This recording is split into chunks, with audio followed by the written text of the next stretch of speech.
ஒரு வயசான தாத்தா பாட்டி 60 வருஷத்துக்கு முன்னாடி அவங்களுக்கு கல்யாணம் ஆச்சு. ஒன்றாவே வாழ்ந்தாங்க, ஒன்றாவே இறந்து போனாங்க. இப்போ அவங்க 2 பேரும் சொர்க்கத்துக்கு போய் சேர்ந்தாங்க.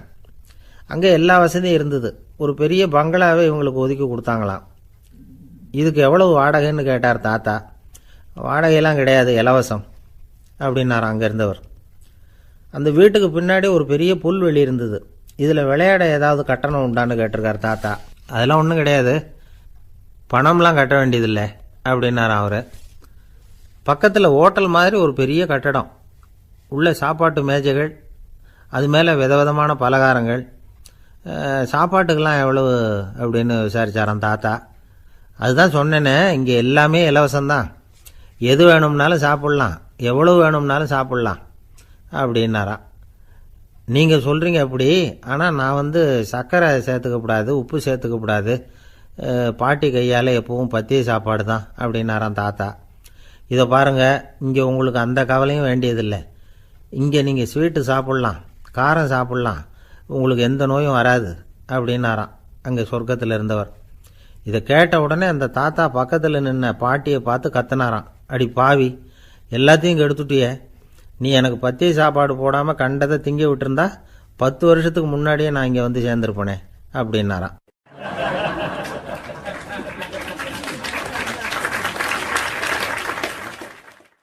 ஒரு சன்னியாசி, அவர் ஒரு நாள் ஒரு கனவு கண்டாராம்.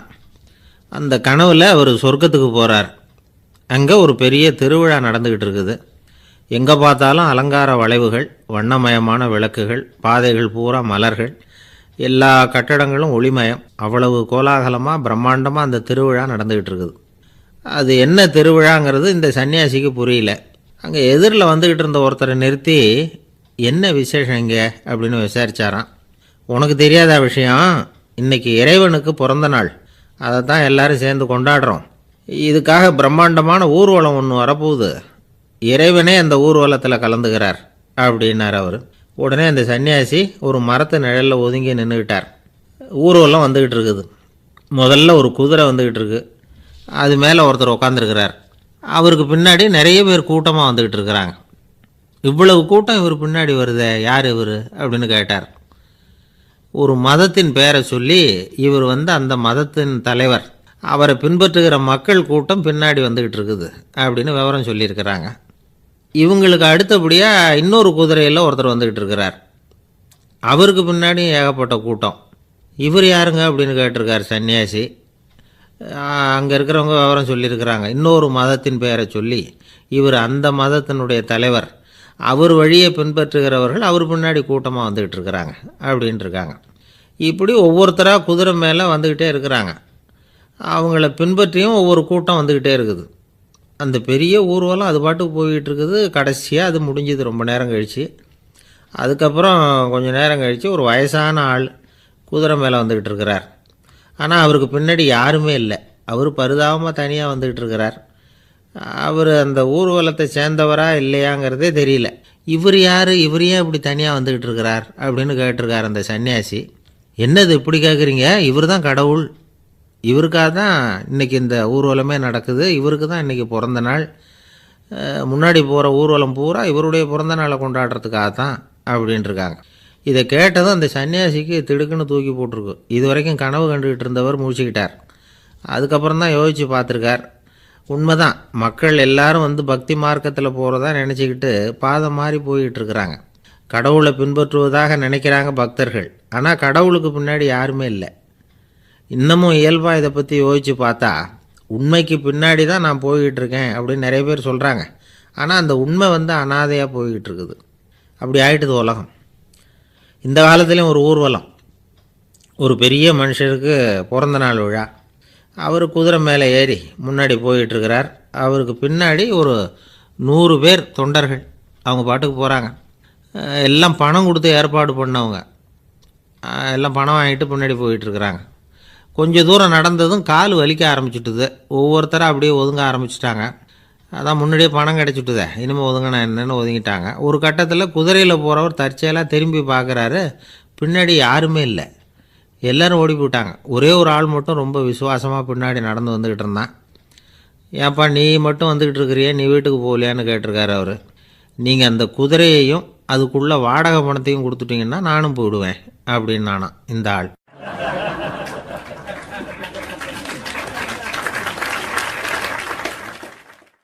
ஒரு ஊரில் ஒரு ஆள் இருந்தான், தையல் கடை வச்சுருந்தான். அவங்ககிட்ட ஒருத்தன் ஒரு சட்டை துணி எடுத்து கொடுத்து தைக்க சொல்லியிருந்தான். வர்ற சனிக்கிழமை வா வந்து வாங்கிட்டு போ அப்படின்னு அவன் சொல்லியிருந்தான். அதே மாதிரி இவன் வந்தான். அவன் தச்சு வச்சுருந்த சட்டையை கொடுத்தான். இவன் வாங்கி அங்கேயே போட்டு பார்த்தான். கை நீளம் ஒன்றுக்கு ஒன்று வித்தியாசமாக இருந்தது. வலது கை இடது பக்கத்தை விட நீளம் குறைச்சலாக இருந்தது. அவன் முணுமுணுக்க ஆரம்பிச்சுட்டான், என்ன இது இப்படி தைச்சுட்டியேன்னு. இதுக்கு அவன் சொன்னான், ஐயையோ இதுக்காகவா சங்கடப்படுறீங்க, வலது கையை மட்டும் கொஞ்சம் உள்ளே இழுத்தாப்புல வச்சுக்கிட்டிங்கன்னா சரியாக போகுது. மற்றபடி அந்த சட்டையில் உள்ள கலை அம்சத்தை கவனிங்க, எவ்வளோ அற்புதமாக தைச்சிருக்கேன் பாருங்கள். ஒரு சின்ன குறையை இப்படிலாம் பொருட்படுத்த வேண்டியதில்லை. நான் சொன்னது மாதிரி கையை கொஞ்சம் உள்ளே இழுத்தது மாதிரி வச்சுக்கிட்டு நடந்து போங்க, ஜோராக இருக்கும் அப்படின்னா. அவனும் யோசித்து பார்த்தான். சரியான யோசனையாக தான் தோணுச்சு. கொஞ்சம் முயற்சி பண்ணி வலது கையை கொஞ்சம் உள்ளே இழுத்து சட்டை சரியாக இருக்கிறது மாதிரி பண்ணிக்கிட்டான். இப்போ மறுபடியும் ஒரு பிரச்சனை. வலது கையை உள்ளே இழுத்த மாதிரி அப்படியே வச்சுக்கிட்டதும் முதுகு பக்கம் கொஞ்சம் துணி தளர்த்தியாக தொங்குறது மாதிரி தெரிஞ்சுது. என்ன இது முதுகு பக்கம் துணி குவிஞ்சுட்டுதே தொங்குதே அப்படின்னா மறுபடியும், அடடா இதுக்காகவா கவலைப்படுறீங்க, உடம்பை அதுக்கு தகுந்த மாதிரி கொஞ்சம் வளைச்சிக்கிட்டா சரியாக போடுது. இதுக்காக அந்த அழகான தையலை பிரித்து அதில் உள்ள கலை அம்சத்தை கெடுக்கிறதுக்கு என் மனசை இடம் தரல. எவ்வளவுக்கு தளர்த்தியாக இருக்கோ அவ்வளவுக்கு கொஞ்சம் உடம்பை வளைச்சி அப்படி குனிஞ்சது மாதிரி போங்க போதும் அப்படின்னா. அதுவும் நல்ல யோசனையாக தான் பட்டுது இவனுக்கு. சரின்னு சொல்லிவிட்டு புறப்பட்டான். தெருவில் இறங்கினான். கையை கொஞ்சம் உள்ளே இழுத்தான், உடம்பை கொஞ்சம் முன்னால் வளைச்சான், சட்டைக்கு தகுந்த மாதிரி உடம்பை பண்ணிக்கிட்டான். மெதுவாக நடந்து போகிறான். இப்போ எதிரில் இன்னொருத்தன் வரான். இவனை பார்க்குறான். இவன் போட்டிருக்கிற சட்டையை பார்க்குறான். ஆஹா அற்புதம்ங்கிறான். சும்மா சொல்லக்கூடாது, ரொம்ப நல்லா இருக்குது நிச்சயமாக. இது இந்த ஊர் மேலே தெருவில் இருக்கிற ஒருத்தன் இருக்கானே, அவன் தைச்சதாக தான் இருக்கணும் அப்படின்னா. இதை கேட்டதும் அவனுக்கு ஆச்சரியம். எப்படி அவ்வளவு கரெக்டாக கண்டுபிடிச்சிங்க அப்படின்னு கேட்டிருக்கான். இதுக்கு அந்த வழிபோக்கன்னு சொன்னானான், அவன் ரொம்ப கெட்டிக்காரன், உங்களை மாதிரி உடம்பும் கையும் வளைஞ்சு போன ஒரு ஆசாமிக்கு அவனை தவிர வேற யாராலேயும் இவ்வளவு பொருத்தமான ஒரு சட்டையை தைக்க முடியாது அப்படின்னானா. பாருங்கள், அவனுக்காக இவன் அனுசரிக்க போய் இவனோட நிலைமை எப்படி ஆகிடுது பாருங்கள். இதே மாதிரி தான் சில சடங்குகளும் சம்பிரதாயங்களும் நம்மளை கோமாளி ஆக்கி விட்டுரும். எதுவாக இருந்தாலும் அதில் அறிவுபூர்வமான அணுகுமுறை அவசியம். ஒரு நர்ஸ் அவசரமாக ஓடி டாக்டர்கிட்ட சொல்லிச்சான், டாக்டர் ஒரு தப்பு நடந்து போச்சு, 10ஆம் நம்பர் பெட்டில் இருக்கிற பேஷண்ட்டுக்கு காலில் ஆப்ரேஷன் பண்ணுறதுக்கு பதிலாக கையில் ஆப்ரேஷன் பண்ணி விட்டீங்க. கை ஆப்ரேஷன் பண்ணிக்க வேண்டிய ஆள் 7ஆம் நம்பர் பெட்டில் இருக்கார் அப்படின்னு தான். அதுக்கு இவர் பதட்டப்படாமல் சொன்னாராம், பரவாயில்ல இவரை தூக்கி 7ஆம் நம்பர் பெட்டில் போட்டுரு அப்படின்னாராம்.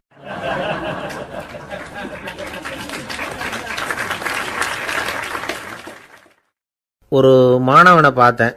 என்ன தம்பி படிப்புலாம் எப்படி இருக்குது அப்படின்னு விசாரித்தேன். அவன் ரொம்ப அழுத்துக்கிட்டான். நான் நல்லா தான் சார் படிக்கிறேன், இருந்தாலும் புத்தியில் சரியாக ஏற மாட்டேங்குது சார் அப்படின்னா. சரி இவனும் நம்ம ரகம்தான் அப்படின்னு சொல்லி முடிவு பண்ணிக்கிட்டோம். கல்வி கற்கக்கூடிய ஒரு மாணவன் சம்பந்தப்படுற புத்திகள் பல வகை. அதை பற்றி ஒரு பெரியவர் விளக்கி இருக்கிறார். மிருத்து புத்தின்னு ஒன்று இருக்குதான். மிருத்துன்னா மண். மண்ணால் செவுறு கட்டுறோம்ல, மண் சுவரில் ஆணி அடிக்கிறதும் சுலபம், அதை பிடுங்கி எடுக்கிறதும் சுலபம். அது மாதிரி சில பேர் குரு சொல்லி கொடுக்குறத சுலபமாக கேட்டு தெரிஞ்சு வச்சுக்குவாங்க, கொஞ்ச நேரத்தில் சுலபமாக மறந்தும் போயிடுவாங்க. இது மிருத்து புத்தின்னு பேர், மண் புத்தி. தாரு புத்தின்னு ஒன்று உண்டான். தாருன்னா மரம். அதில் பச்சை மரத்தில் ஆணி அடிக்கிறது சுலபம், ஆனால் அதை எடுக்கிறது கஷ்டம். அது மாதிரி ஆசிரியர்கிட்டேருந்து கேட்டதை கவனமாக மனசில் பதிய வச்சுக்கிட்டு அதை மறக்காமல் இருக்கிறது தாரு புத்தி. பட்டை மரமாக இருந்தால் அதில் ஆணி அடிக்கிறதும் கஷ்டம், அடிக்கிற ஆணியும் சீக்கிரம் நழுவிடும். அது மாதிரி கேட்குற விஷயம் மனசில் பதியறதும் கஷ்டம், அப்படியே பதிஞ்சாலும் அது நீடிச்சு இருக்கிறதும் கஷ்டம், கொஞ்ச காலத்தில் மறந்துடும். இன்னொரு வகை புத்தி ஒன்று உண்டு, அதுக்கு பேர் சிலா புத்தின்னு பேர். சிலான்னா கல். ஒரு கருங்கல்லில் 4 துளையை போட்டு ஒரு துளையில் உளியை வச்சு அடித்தா மற்ற துளை வழியாகவும் பிளந்து கல் 2 ஆயிடும். அது மாதிரி சந்தியான இடங்களில் குறிப்பாக ஒரு பொருளை சொன்னால் அதை வச்சுக்கிட்டு மற்றதையும் தெரிஞ்சுக்கிறது, அது சிலா புத்தின்னு பேர். வேணு புத்தின்னா என்ன தெரியுமா? வேணுன்னா மூங்கில். மூங்கில் கணுவில் ஒரு பக்கம் உளியை வச்சு அடித்தா 2 பக்கமும் பிளந்துரும். அது மாதிரி ஒரு செய்தியை கேட்டுக்கிட்டு இருக்கிறப்பவே அதோட முன்பின் தொடர்களையும் தெரிஞ்சுக்கணும், அது வேணு புத்தி. தைல புத்தின்னு ஒன்று உண்டு. தைலம்ங்கிறது எண்ணெய். தண்ணியில் ஒரு துளி எண்ணெயை விட்டால் அது தண்ணி பூரா பரவி போடுதில்ல, அது இப்படி பரவுறது மாதிரி ஆசிரியர் சுருக்கமாக ஒரு கருத்தை சொன்னால் அதை வச்சுக்கிட்டு பூரா விஷயங்களையும் தெரிஞ்சுக்கணும், அது தைல புத்தி. கற்பூர புத்தின்னு ஒன்று கேள்விப்பட்டிருக்கோம். அது எப்படின்னா, கற்பூரம் தீ பட்ட உடனே பிடிச்சிக்கும்.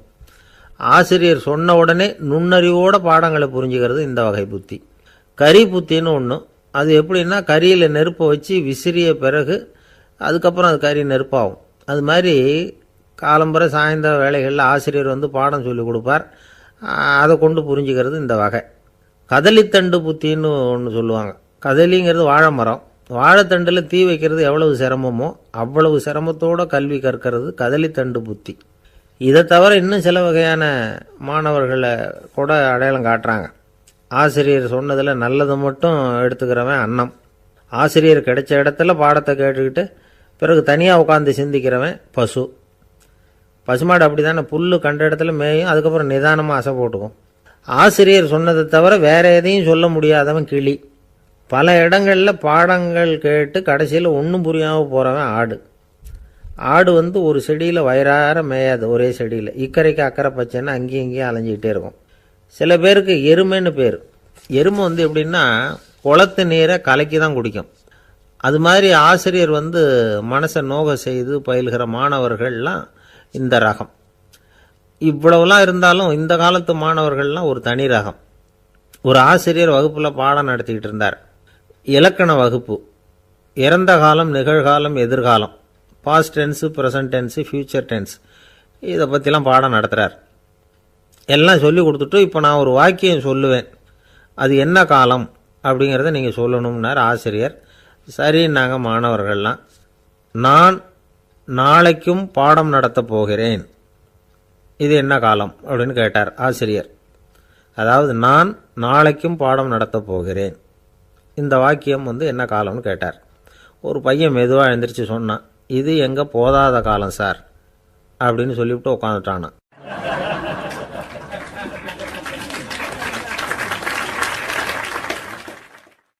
ஒரு ஊரில் ஒரு பெரிய செல்வந்தர் இருந்தார்.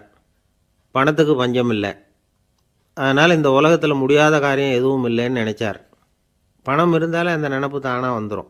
அதனால் இவரும் அப்படி நினச்சதில் ஒன்றும் தப்பு இல்லை. அந்த ஊருக்கு குருநானக் ஒரு தடவை வந்தார். அவருக்கு இந்த செல்வந்தர் ரொம்ப பிரமாதமாக ஒரு வரவேற்பு கொடுத்தார். ஊர் எல்லையிலேயே எங்கள் வீட்டுக்கு விருந்து சாப்பிட்டுட்டு போகணும்னு கேட்டுக்கிட்டார். அவரும் சரின்னு ஒத்துக்கிட்டார். உடனே தன்னுடைய பங்களாவில் ஒரு பெரிய விருந்துக்கு ஏற்பாடு பண்ணார். குருநானக்கை அழைச்சிட்டு வீட்டுக்கு போனார், உட்கார வச்சார். ஐயா, நான் இந்த ஊர்லேயே ரொம்ப பெரிய வசதி உள்ளவன், என்னால் எல்லாம் முடியும், உங்களுக்காக நான் என்ன செய்யணும்னு சொல்லுங்கள், எதுவாக இருந்தாலும் பரவாயில்ல, எவ்வளவு செலவானாலும் பரவாயில்ல, என்னால் செய்ய முடியும், என்ன செய்யணும்னு சொல்லுங்கள், அது போதும், நான் செய்கிறேன் அப்படின்னு நான் ரொம்ப பணிவா. இதை கேட்டதும் குருநானக் சிந்திச்சார் கொஞ்ச நேரம். அதுக்கப்புறம் தன்னோட சட்டை பைக்குள்ளே கையை விட்டு ஒரு பழைய ஊசி ஒன்று எடுத்தார். அந்த செல்வந்தர்கிட்ட கொடுத்தார். இதை பாருங்கள், இவ்வளவு தூரம் நீங்கள் கேட்குறதுனால சொல்கிறேன், எனக்கு நீங்கள் செய்ய வேண்டிய உதவி இதுதான்னார். ஊசியை கையில் வாங்கிக்கிட்டு இதை என்ன செய்யணும்னு சொல்லுங்க அப்படின்னார் அவர். நீங்கள் செய்ய வேண்டியது என்னென்னா, இந்த ஊசியை பத்திரமா வச்சுருக்கணும்.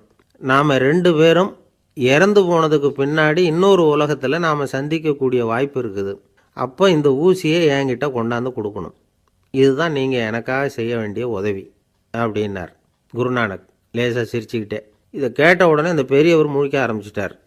அது எப்படிங்க, நான் சாகிறப்ப எப்படி இந்த ஊசியை எடுத்துக்கிட்டு இன்னொரு உலகத்துக்கு வர முடியும்னார். ஊசி மாதிரி ஒரு சின்ன பொருளை கூட இந்த உலகத்தை விட்டு நாம் போகிறப்போ எடுத்துகிட்டு போக முடியாதுங்கிறப்போ உங்களோட செல்வத்தையெல்லாம் எப்படி அங்கே எடுத்துகிட்டு வர போகிறீங்க அப்படின்னு கேட்டார் குருநானக். அதுக்கப்புறம் தான் அந்த பெரியவர் யோசிக்க ஆரம்பித்தாராம்.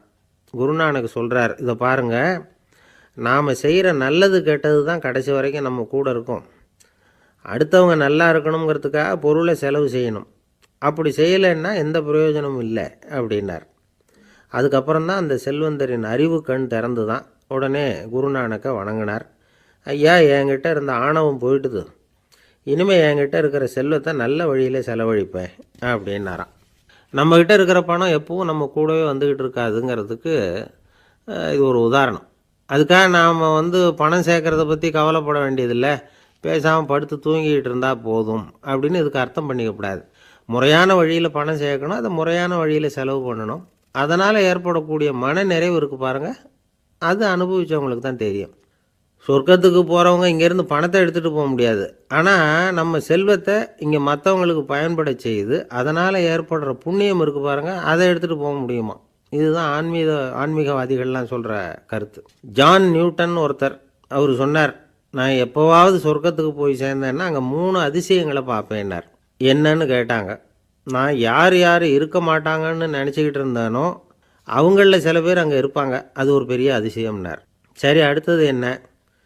2வது அதிசயம் என்னென்னா, அங்கே இருப்பாங்கன்னு நான் எதிர்பார்த்த சில பேர் அங்கே இருக்க மாட்டாங்க அப்படின்னார். சரி, 3வது பெரிய ஆச்சரியம் என்ன அப்படின்னா, நான் அங்கே இருக்க பாருங்க, அதுதான் அந்த 3வது அதிசயம் அப்படின்னாராம்.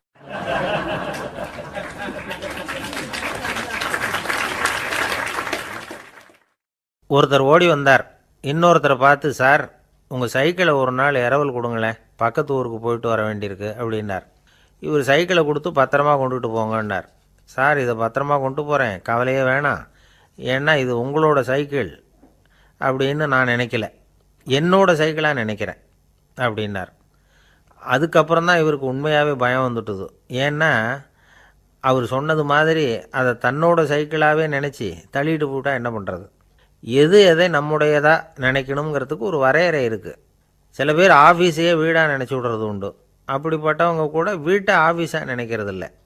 ஏன்னா வீட்டில் இவர் ஆஃபீஸராக நடந்துக்க முடியறதில்ல. இதெல்லாம் ஒரு பக்கம் இருக்கட்டும், இப்போ விஷயத்துக்கு வருவோம். பொறியியல் மேதை டாக்டர் விஸ்வேஸ்வரய்யா இருந்தார் இல்லையா, பாரத ரத்னா விருதெல்லாம் கொடுத்தாங்களே. ஆஃபீஸ் வேலை வேறு, சொந்த வேலை வேறு அப்படிங்கிறதுக்கு ஒரு உதாரணமாக இருந்தவர் அவர். மைசூர் மகாராஜா கிட்ட திவானாக இருந்தார். அவர் ஒரு நாள் அரசாங்க வேலை காரணமாக வெளியூர் போயிருந்தார்.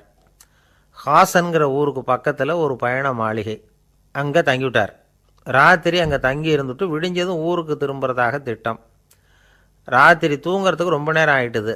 ரொம்ப நேரம் வரைக்கும் அரசாங்க சம்பந்தப்பட்ட வேலைகளையே பார்த்துக்கிட்டு இருக்கிறார். அரசாங்க ஃபைல்கள் நிறைய இருந்தது. அதையெல்லாம் ஒவ்வொன்றா எடுத்தார், படித்து பார்த்தார், பரிசீலனை பண்ணார். அதில் எழுத வேண்டியதை எழுதினார், கையெழுத்து போட்டார். ஒரு வழியாக அந்த வேலையெல்லாம் முடிஞ்சுது. அதுக்கப்புறம் என்ன பண்ணார்னா, தன்னுடைய சூட்கேஸை திறந்தார். அதிலேருந்து 2 மெழுகுவத்தியை எடுத்து கொளுத்தி வச்சார். அந்த பயண மாளிகையில் அது வரைக்கும் எரிஞ்சிக்கிட்டு இருந்த மின்சார விளக்குகளை அணைச்சுட்டார்.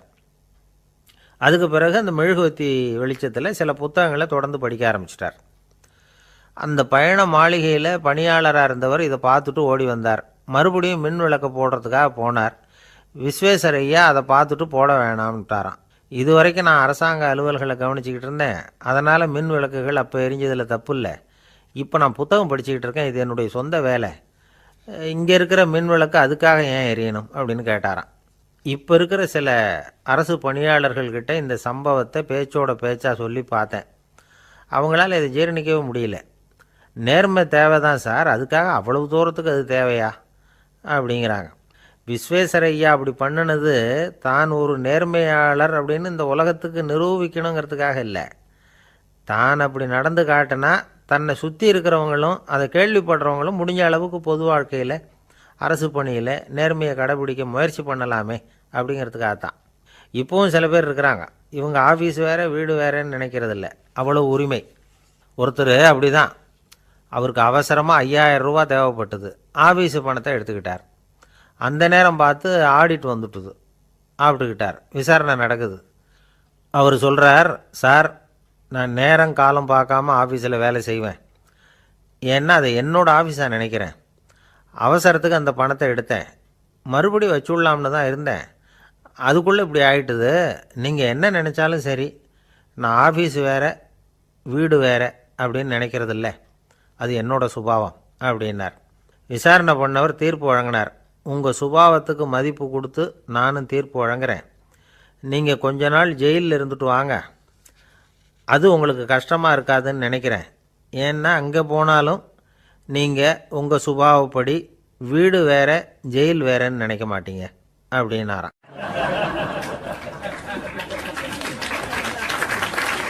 இந்த உலகத்தில் மனுஷன் எவ்வளவோ தவறுகள் செய்கிறான். அதுக்கெல்லாம் என்ன காரணம்? அதை பற்றின ஆராய்ச்சி தான் இன்றைக்கி. இதுக்கு ஆராய்ச்சி என்னத்துக்கு, அது தெரிஞ்ச விஷயம் தானே அப்படின்னு நீங்கள் நினைக்கலாம். ஆனால் அப்படி அலட்சியமாக இந்த விஷயத்தை விட்டுறக்கூடாது. பொதுவாக எல்லோரும் நினைக்கலாம் எது சரி எது தவறு அப்படின்னு தெரியாததுனால தான் மனுஷன் தப்பு பண்ணுறான் அப்படின்னு. ஆனால் அப்படி சொல்லிட முடியாது. மனுஷன் தெரிஞ்சே தான் தவறுகள் பண்ணுறான். இப்போ உதாரணத்துக்கு ஒரு சாலையில் இடது பக்கம் போக வேண்டிய ஒருத்தர் நடுக்கோட்டை தாண்டி வலது பக்கமாக வண்டியை ஓட்டிகிட்டு போகிறாருன்னு வச்சுக்கோங்க. என்னப்பா இது தப்பு இல்லையா அப்படின்னு அவர்கிட்ட கேட்டால், அதெல்லாம் எனக்கு தெரியும், நீ உன் வேலையை பார்த்துட்டு போ அப்படிம்பார். வலது பக்கமாக போகிறது தப்புன்னு தெரிஞ்சே தான் அவர் அப்படி செய்கிறார், அப்படி போகிறார். பெரிய உத்தியோகத்தில் இருக்கிறவங்க கூட லஞ்சம் வாங்குகிறாங்க. அவங்களுக்கெல்லாம் லஞ்சம் வாங்குறது தப்புன்னு தெரியலன்னு அர்த்தம்? திருடுறது தப்புன்னு தெரியாமலாம் மனுஷன் திருடுறான்? நல்லாவே தெரியும். நீங்கள் வேணும்னா கேட்டு பாருங்கள், வேறு வழி இல்லை அதனால தான் திருடுறேன்பா. திருடுறது ஒரு புண்ணியமான காரியம்னு திருடனே கூட சொல்ல மாட்டான். திருடுறது தவறுங்கிறது திருடனுக்கு தெரியும் அப்படிங்கிறத விளக்கிறதுக்காக ஒரு பெரியவர் ஒரு கதை சொன்னார். அதாவது 2 திருடர்கள் 2 பேரும் சேர்ந்து ஒரு வீட்டுக்கு போய் ஒரு 10,000 ரூபாயை திருடிட்டு வந்துடுறாங்க. ஒரு காட்டு வழியாக வந்துக்கிட்டு இருக்கிறாங்க. இன்னும் விடியல. 2 பேருக்கும் தூக்கம் கண்ணை சுற்றுது. சரி, இப்படியே ஒரு மரத்தடியில் படுத்து தூங்குவோம், காலையில் விடிஞ்சதும் இந்த பணத்தை 2 பேரும் பங்கு போட்டுக்குவோம் அப்படின்னு முடிவு பண்ணுறாங்க. அதே மாதிரி படுத்து தூங்குறாங்க. நடு ராத்திரியில் ஒரு திருடன் முழிச்சிக்கிறான். விடிகிற வரைக்கும் காத்துக்கிட்டு இருந்தால் 5,000 ரூபா தான் கிடைக்கும், இப்போவே கம்பி நீட்டினா 10,000 ரூபா கிடைக்கும் அப்படின்னு யோசித்து பார்த்துட்டு ஒரு முடிவுக்கு வந்தான். மெதுவாக அந்த 10,000த்தையும் சுருட்டிக்கிட்டு அடுத்தவனுக்கு தெரியாமல் ஓடி போயிட்டான். விடியுது. அடுத்தவன் எழுந்திரிச்சு பார்க்குறான். பணத்தையும் காணலை, பாகஸ்தனையும் காணலை. இந்த திருடன் அந்த திருடனை திட்டுறான். திருட்டு பய, அயோக்கிய பய, இப்படி அநியாயமாக கிளப்பிட்டு போட்டானே அப்படிங்கிறான். இதிலேருந்து என்ன தெரியுது? தெரியாமல் எடுத்துக்கிட்டு போகிறது திருட்டு, அயோக்கியத்தனம், அநியாயம் அப்படிங்கிறது இவனுக்கு தெரிஞ்சிருக்குது. அதனால தான் அடுத்தவனை பார்த்து இப்படி திட்டுறான். அதனால் தெரியாததுனால மனுஷன் தவறு பண்ணுறான்னு சொல்கிறது சரியில்லை. அப்படின்னா மனுஷன் பண்ணுற தவறுகளுக்கு உண்மையான காரணம் தான் என்ன? இதே சந்தேகம் அர்ஜுனனுக்கும் வந்துதான். அதனால தான் அவன் பகவானை பார்த்து கேட்குறான். மனுஷன் தன் விருப்பத்துக்கு விரோதமாக ஏதோ ஒரு சக்தியினால் பலாத்காரமாக இழுக்கப்பட்டது மாதிரி பாவம் பண்ணுறானே, அந்த சக்தி என்ன அப்படின்னு கேட்குறான். இதுக்கு பகவான் பதில் சொல்கிறார். காமமும் குரோதமும் தான் அந்த சக்திகள், அதாவது ஆசையும் சினமும். இது 2ம் உன்னுடைய எதிரிகள் அப்படிங்கிறத புரிஞ்சுக்கோ அப்படிங்கிறார். இன்னமும் நுணுக்கமாக பார்த்தா காமத்தினுடைய மறு உருவங்கள் தான் குரோதமும் லோபமும். ஆசை நிறைவேறலைன்னா குரோதம், அதாவது கோபம். ஆசை நிறைவேறிட்டதுன்னா லோபம், அதாவது பேராசை. பாவத்தை கண்ட்ரோல் பண்ணணும்னா அதுக்கு மெயின் சுவிட்சு எது அப்படிங்கிறது இப்போ தான் தெரியுது. அதுக்கு மனுஷன் தெரிஞ்சே தான் தவறு பண்ணுறான் அப்படின்னு பேசிக்கிட்டோமே. அதுக்கு ஒரு உதாரணம். ஒரு ஆள் ஹோட்டலில் சாப்பிட போனான். சாப்பிட்டு முடித்தான். எழுந்திரிச்சு முதலாளிகிட்ட பில்லை கொடுத்தான். காசை கொடுக்கல. முதலாளி பணம் கொடுன்னு கேட்டார். இவன் என்கிட்ட பணம் இல்லைன்னா. முதலாளி கொஞ்சம் கூட அலட்டிக்கல. உள்ளே இருந்து ஒரு ஆளை கூப்பிட்டார். இவனை கூப்பிட்டுட்டு போய் இட்லி மாவு ஆட்ட சொல்லுன்னார். இவனும் கவலைப்படாமல் உள்ளே போயிட்டான். அப்போது அழைச்சிட்டு போகிற ஆள் கேட்குறான், ஏன் சார் சாப்பிட்றதுக்கு முன்னாடி காசு இல்லைங்கிறது உங்களுக்கு தெரியாதா அப்படின்னு கேட்குறான். தெரியும், காசு இல்லைங்கிறதும் தெரியும், காசு இல்லாமல் சாப்பிட்டா மாவாட்டணுங்கிறதும் தெரியும் அப்படின்னா அந்த ஆள். அப்படின்னா நீங்கள் உங்கள் வீட்லேயே சாப்பிட்ருக்கலாமே அப்படின்னு கேட்குறான் அவன். அதுக்கு இவர் சொல்கிறாரு, அது எப்படி, அங்கே சாப்பிட்டாலும் நான் இதே வேலையை தானே செய்ய வேண்டியிருக்கும் அப்படின்னாராம்.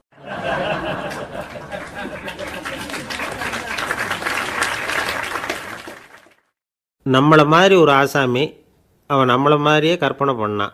அதாவது நாம் தான் இந்த உலகத்தில் ரொம்பவும் கஷ்டப்படுறோம், மற்றவங்கள்லாம் சந்தோஷமாக இருக்கிறாங்க அப்படின்னு அவன் நினச்சிக்கிட்டான்.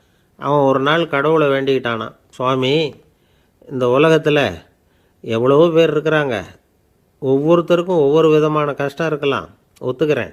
இருந்தாலும் எனக்கு அது கொஞ்சம் அதிகமாக இருக்கிறது மாதிரி தெரியுது. அதனால் நீங்கள் எனக்காக ஒரு சின்ன உதவி செஞ்சால் போதும்.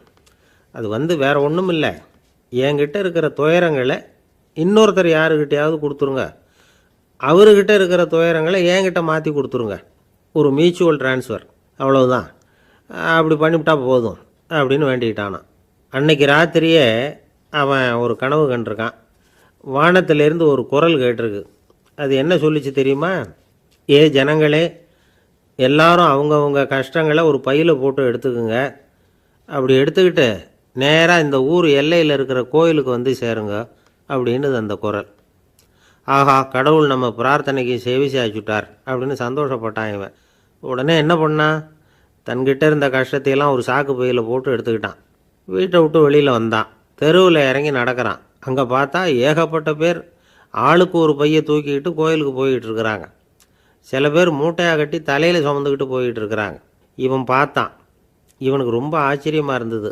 ஏன்னா எல்லாரும் வச்சிருக்கிற பை இவன் பையை விட பெருசாக இருந்தது. இவன் பை தான் இருக்கிறதுலையே கொஞ்சம் சின்னதாக தெரிஞ்சுது. இப்போ அவன் மறுபடியும் சாமியை வேண்டிக்கிட்டான். கடவுளே, இப்போ உள்ள சூழ்நிலையை கவனித்தா என்கிட்ட இருக்கிற பையே பரவாயில்லன்னு தோணுது. அதனால் வேற பை எதையும் மாற்ற வேணாம், இதுவே பரவாயில்ல, இந்த பையோடு திரும்பி வீட்டுக்கு போனால் போதும்னு நினைக்கிறேன் அப்படின்னு எதோ நினைக்க ஆரம்பிச்சுட்டான் அவன். எல்லோரும் கோயிலுக்கு போய் சேர்ந்தாங்க. கோயிலில் அந்த குரல் மறுபடியும் கேட்டுது. எல்லாரும் அவங்கவுங்க பைகளை சுகத்தில் தொங்க விடுங்க. திடீர்னு விளக்குகள் அணையும், மணி அடிக்கப்படும், அதுதான் அடையாளம். அந்த சமயத்தில் இருட்டில் உங்களுக்கு வேண்டிய பையை நீங்கள் மாற்றி எடுத்துக்கலாம், தேர்ந்தெடுத்துக்கலாம். வெளிச்சம் இருக்கிறப்பவே உங்களுக்கு பிடிச்ச பைக்கு பக்கமாக பார்த்து நீங்கள் நின்றுக்கலாம் அப்படின்னு சொல்லி விவரம் சொல்லிச்சான் அந்த குரல். அப்படி சொன்னதுக்கப்புறம் திடீர்னு விளக்கு அணைஞ்சிது, மணி அடிச்சுது. கொஞ்ச நேரம் கழித்து மறுபடியும் விளக்குகள்லாம் எரிஞ்சுது. இப்போ பார்த்தா எல்லாரும் அவங்கவுங்க பையையே கெட்டியாக பிடிச்சிக்கிட்டு நிற்கிறாங்க. இவனும் அப்படியே நிற்கிறான். இவன் மெதுவாக பக்கத்தில் நிற்கிறவங்ககிட்ட கேட்டானா, ஏன் நீங்கள் பையை கையிலேயே வச்சுருக்கிறீங்க, செவுத்தில் மாட்டலையா அப்படின்னு கேட்டிருக்கான். இல்லைப்பா, நீ ஏன் கையிலேயே வச்சுருக்கிறியோ அதே காரணத்துக்காக தான் நாங்களும் வச்சுருக்குறோம். நம்ம கவலைகளை பற்றி நமக்கு ஓரளவுக்காவது தெரியும். ஆனால் மற்றவங்க கவலைகள் நமக்கு பரிச்சயம் இல்லாதவை, பழக்கம் இல்லாதது. அதனால் நமக்கு தெரிஞ்ச கவலைகளை சமாளிக்கிறது சுலபம். தெரியாததை சமாளிக்கணும்னா மறுபடியும் ஆரம்பத்திலேருந்து ஆரம்பிக்கணும். அதனால் பழைய நண்பர்களோடு வாழறது தான் மேல் அப்படின்னு ஆனான். அதுக்கப்புறம் அவன் தன்னோட பையே போதும்னு வீட்டுக்கு திரும்பி வந்துட்டானான். இது ஒரு பெரியவர் சொல்லியிருக்கிற கதை. அதனால் நம்மக்கிட்ட இருக்கிற கஷ்டங்கள் தான் பெருசு, அதை இன்னொருத்தங்கிட்ட கொடுத்துட்டு மாற்றிக்கலாம் அப்படின்னு நினைக்கிறது தப்பு. இதே மாதிரி இன்னொரு சம்பவம். ஒரு ஊரில் ஒரு நாள் ராத்திரி ஆகாயத்திலேருந்து கடவுள் குரல் கேட்குது. இந்த ஊரில் இருக்கிற ஜனங்கள்லாம் கொஞ்சம் கவனிங்க, உங்களுக்கு ஒரு செய்தி. அதாவது இங்கே இருக்கிற ஜனங்கள்லேயே கொஞ்சம் கூட கவலையே இல்லாத ஆள் யாருன்னு எனக்கு தெரியணும். அதனால் எல்லாரும் அவங்கவுங்க கவலைகளை ஒரு பையில் போட்டு எடுத்துக்கிட்டு கோயிலுக்கு வாங்க அப்படின்னார் கடவுள். உடனே வரிசையாக எல்லாரும் வர ஆரம்பித்தாங்க. எல்லார் கையிலையும் பை இருந்தது, சின்னதும் பெருசுமா. கவலையே இல்லாத ஆள் யாருன்னு தேடினார் கடவுள். ஒரே ஒரு ஆள் மட்டும் கையில் எதுவும் இல்லாமல் வெறும் கையை வீசிக்கிட்டு ரொம்ப ஜாலியாக நடந்து வந்துக்கிட்டு இருந்தான். கடவுள் அவங்ககிட்ட போனார். ஏன்ப்பா, உனக்கு கவலையே இல்லையா அப்படின்னு கேட்டார். எனக்கும் சில கவலைகள்லாம் உண்டு அப்படின்னானா அவன். எங்கே அதெல்லாம்னு கேட்டிருக்கார் கடவுள். பின்னாடி லாரியில் வந்துக்கிட்டு இருக்கு அப்படின்னானா அவன்.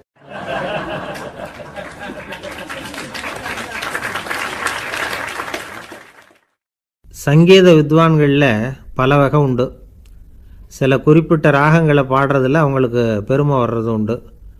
ஆனால் ஒருத்தர் இருந்தார், அவரால் ஒரு ராகத்துக்கே பெருமை வந்தது. அந்த ராகத்தை அவர் வாசித்து கேட்கணும் அப்படின்னு சொல்லுவாங்க. அது என்ன ராகம்னா தோடி ராகம். சரி, அந்த வித்வான் யாருன்னா அவர் தான் திருவாவடுதுறை ராஜரத்னம் பிள்ளை.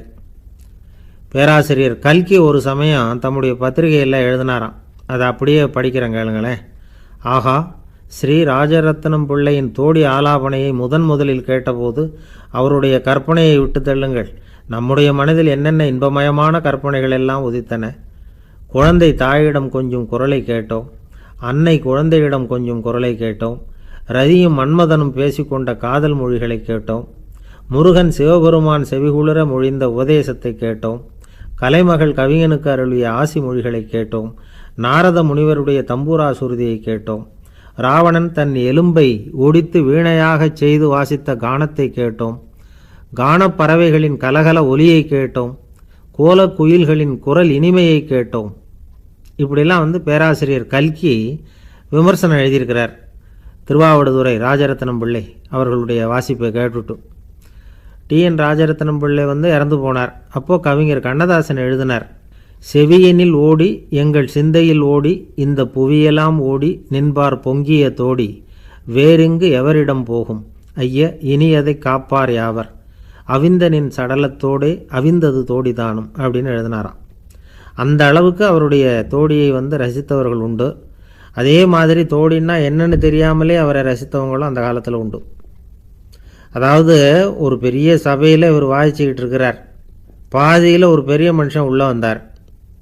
அவர் உடம்புல பட்டு வேஷ்டி, ஜருகை, அங்கவஸ்திரம், வாயில் வெத்தலை, வாசனை புகையிலை, காதில் வைரக்கடுக்கன், கழுத்தில் தங்க சங்கிலி, கை விரல் பூரா மோதிரம், கையில் ஒரு வெள்ளி வெத்தலை புட்டி, உதவிக்கு 2 பேர் பக்கத்தில். இவ்வளவு பந்தாவோடு வரார் கச்சேரி கேட்குறதுக்கு. இப்படி வந்தவர் முதல் வரிசையில் உட்கார்ந்தார். வித்வான் வாசித்து முடித்ததும் இவர் அவரை பார்த்து, ஐயா நீங்கள் தோடி வாசிக்கிறதுல ரொம்ப கெட்டிக்காரர்னு கேள்விப்பட்டிருக்கேன், அதை கேட்குறதுக்காக தான் மெனக்கிட்டு வந்திருக்கிறேன், அதை வாசிங்களேன் அப்படின்னாராம் இந்த பெரியவர். ராஜரத்னம் பிள்ளைக்கு ஒன்றும் புரியல. ஏன்னா இது வரைக்கும் அவர் வாசிச்சுக்கிட்டு இருந்ததே அந்த தோடி ராகத்தை தான். அதை வாசித்து முடித்ததும் அதை வாசிங்களேன்னு இவர் கேட்குறார். அப்படின்னா இவரோட ஞானம் எப்படிப்பட்டது? இவ்வளவும் கேட்டுட்டு இப்படி கேட்குறாரே அப்படின்னு அவர் யோசிச்சிருக்கிறார் ராஜரத்னம் பிள்ளை. உடனே என்ன பண்ணார் தெரியுமா? பக்கத்தில் ரொம்ப சாதுவாக சுருதி போட்டுக்கிட்டு இருந்த ஒரு முதுகில் ஓங்கி ஒரு குத்து விட்டாராம். அவருக்கு ஒன்றும் புரியல, எதுக்கு நம்மளை அடிக்கிறார் இவர், நம்மளை குத்துறாரு வித்வான்னு. அவர் அதிர்ச்சியால் இவர் நிமிர்ந்து பார்த்துருக்கார். அப்போ ராஜரத்னம் பிள்ளை சொன்னாராம், ஏய்யா ஐயா பெரிய மனுஷன், என்னுடைய பரம ரசிகர், தோடி ராகம் கேட்கணுங்கிறதுக்காக இவ்வளோ தூரம் வந்திருக்கிறார், முத வரிசையில் உட்காந்துருக்கார். நீ இந்த சமயம் பார்த்து தோடி ராகம் வாசிக்கிற நாதஸ்வரத்தை வீட்டில் வச்சுட்டு வந்துட்டியே, இப்போ ஐயாவுக்காக அந்த ராகத்தை நான் எப்படி வாசிக்கிறது அப்படின்னு சொல்லிவிட்டு மறுபடியும் முதுகில் ஒரு அடி கொடுத்தாராம். அடி வாங்கினவருக்கே சிரிப்பை அடக்க முடியலையா.